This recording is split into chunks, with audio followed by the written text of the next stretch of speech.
I have a new microphone and nobody can stop me.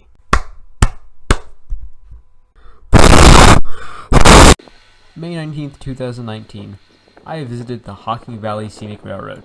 Now this lovely machine that our eyes are gazing upon through the lens of my camera is a 65-ton Whitcomb diesel locomotive. These are meant as a U.S. government contract for 65-ton diesel-electric locomotives, these ones specifically being designed for export to North Africa. Oh yeah, that's right, the steam engine, I forgot. Well, here she is. This is a 6-wheeled Baldwin steam locomotive. It has a tender. It was built in 1920, and it was a totally unique locomotive. The only one ever built that was quite like that one.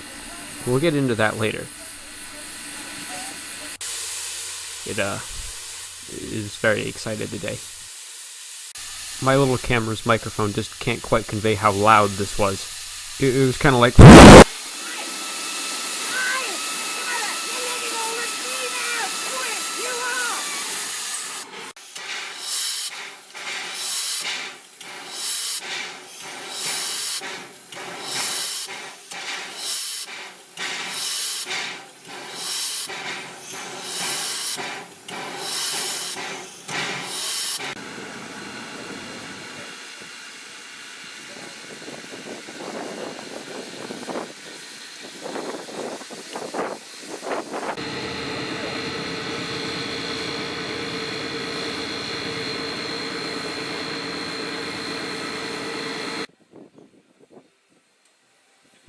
On this train there were 4 coaches and a generator car, 2 of these coaches being flat cars.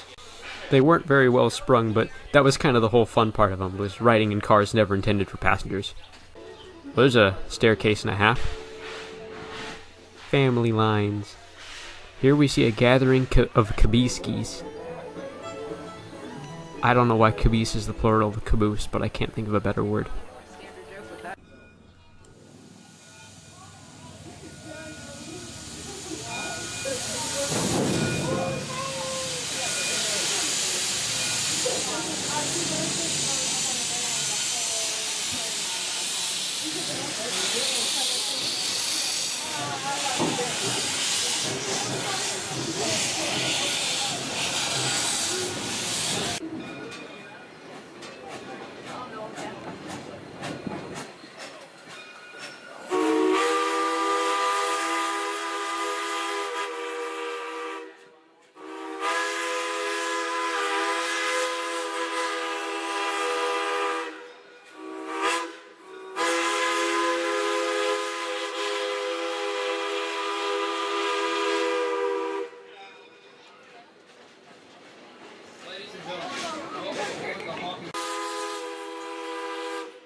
So one of my favorite activities that I've learned from volunteering at a railway museum is that if you're on a moving train and you wave at random people that aren't expecting it, they're on the spot. They don't know how to react. It's interesting.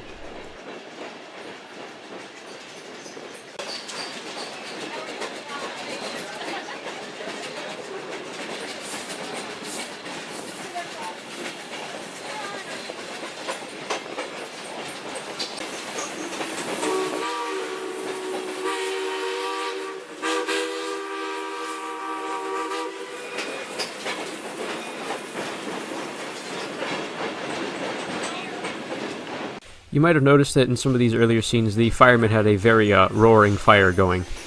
Ohio coal apparently doesn't burn very cleanly. There we go, that's about right.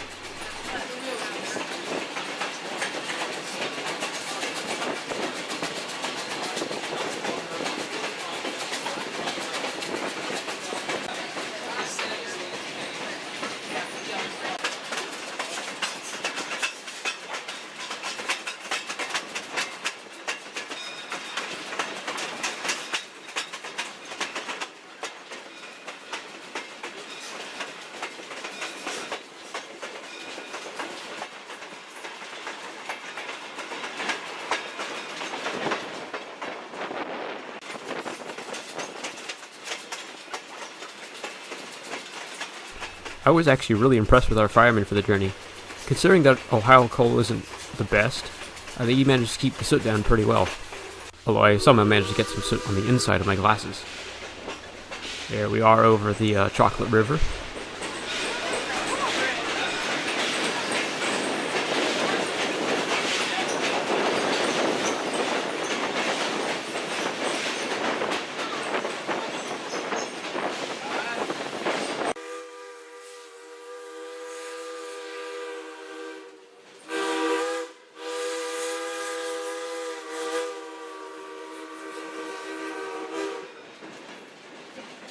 I would have noticed this every time we've come on this line, but there's a person here that owns a traction engine. It's a baker. He's a man of culture. Ooh, here's my favorite amusement park. Oh boy, Pallet Land. Seaboard. Dangerous tank car.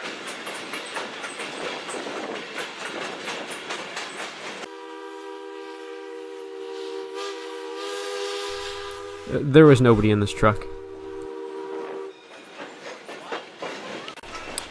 Ah shoot, I forgot to install Counter-Strike textures.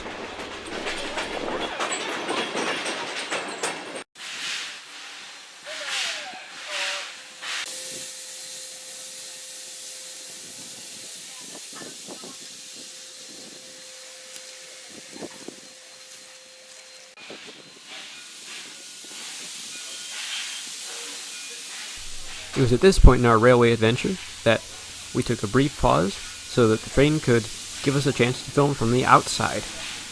I wish third-person view worked in real life, but alas, this will have to do.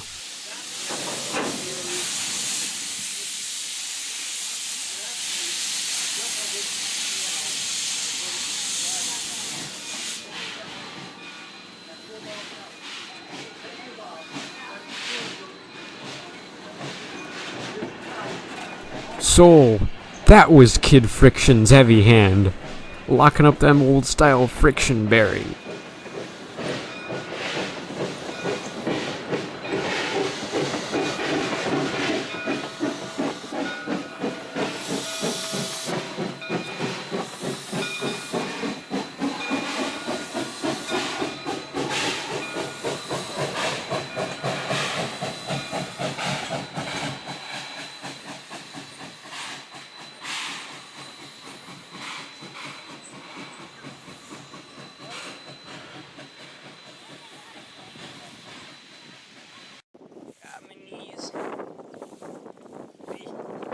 And so the grand migration begins. This was actually infuriating because every time I would move further down, everybody else would move further down. And it was just sort of this endless cycle, so I just sort of went out into the grass. My knees hurt.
Yeah, I don't get... What? I don't get it. So, the funniest thing was I was not expecting them to back up that far. or overshoot, but it made it a lot more impressive. Here's that Canadian Pacific coach. It's very streamlined and smooth and shiny. And this one is from the Rock Island Railroad, and it's a commuter train from Chicago. And there's the flat cars again, with their builder's plates. Now, you'll notice here that these flat cars, I said, aren't very well sprung. You can sort of see it flex a little bit when people get on. Hey, Amtrak.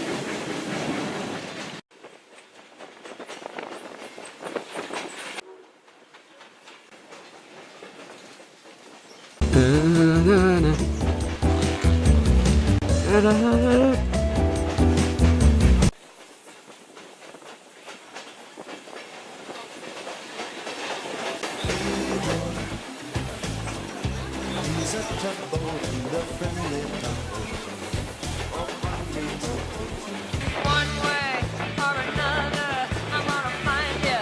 I'm gonna get you one way.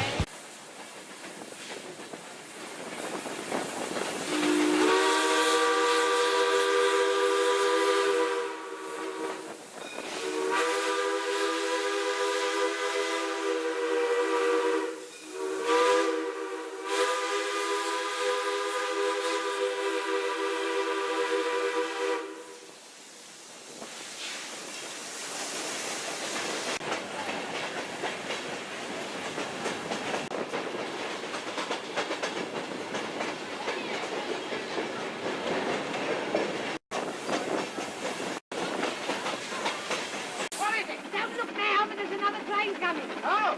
Hey! A short while later, we reached the end of the line. Here, the steam locomotive would uncouple, see the fireman there, and run around the train. Now this entails uncoupling, pulling the engine ahead of a set of points, and pulling around a passing loop. So, there he is. He's throwing the switch.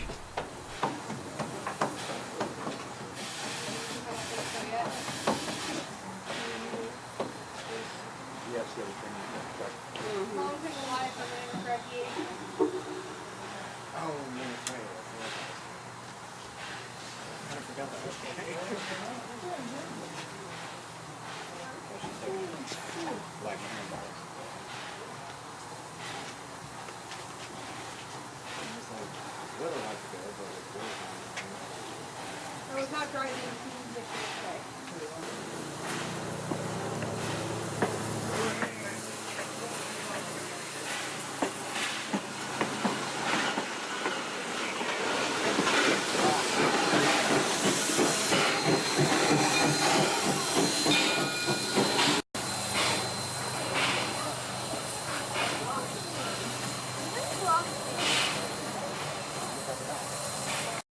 And with our fine six-coupled friend secured to the other end of the train, I decided to move to a different coach. This one here is the former Rock Island Railroad passenger car.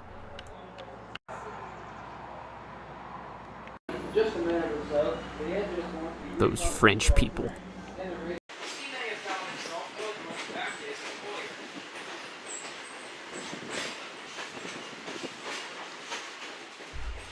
People who resurrected this railroad should be given a lot of praise. Not only have they taken a railroad from near abandonment to a functioning tourist railroad, but they've been able to sustain and restore a steam locomotive to fully working condition to the point where they can give rides on it. They put in all that time and effort on something that they're very passionate about, and they're sharing it with other people. And that is the magic of rail preservation. Maybe the real rail preservation was just the friends you made along the way.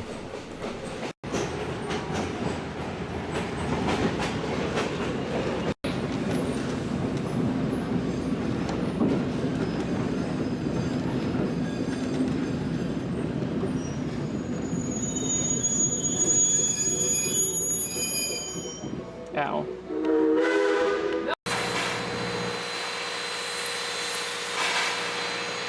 After a very gentle ride back into the yard, well, might as well talk about the locomotive. So, this six-coupled tender locomotive produced by the Baldwin Locomotive Works is, as I'm told, a totally unique design. The boiler was contracted, by a company that later backed out, and Baldwin, already having designed a boiler, sort of shelved the idea for a while. Until a power station required an 060 of very specific weight, axle loading, and so on and so forth. I'm not entirely sure of the details. And so Baldwin quickly drafted up this locomotive. And very clearly they did an excellent job building this locomotive, as it's nearly 100 years old, and it's still in running condition today. It's very Victorian looking though, and I quite like that. So you can see it's got a what looks to be a mechanical reverser and a very traditional U-shape style tender, which the fireman raking some of the coal down a little bit further.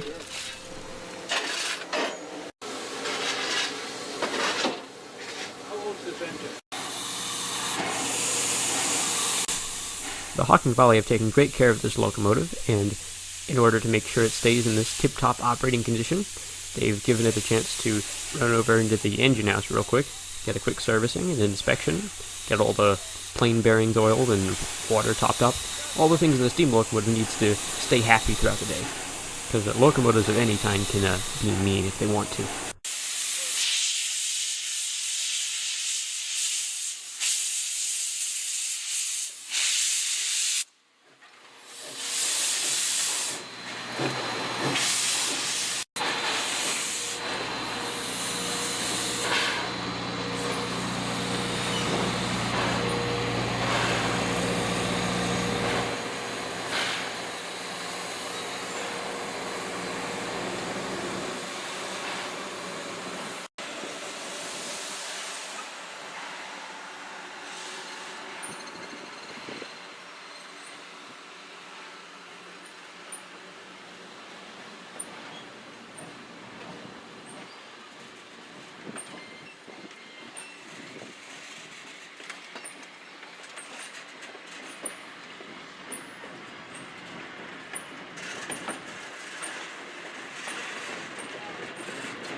Oh, I bet you thought I forgot.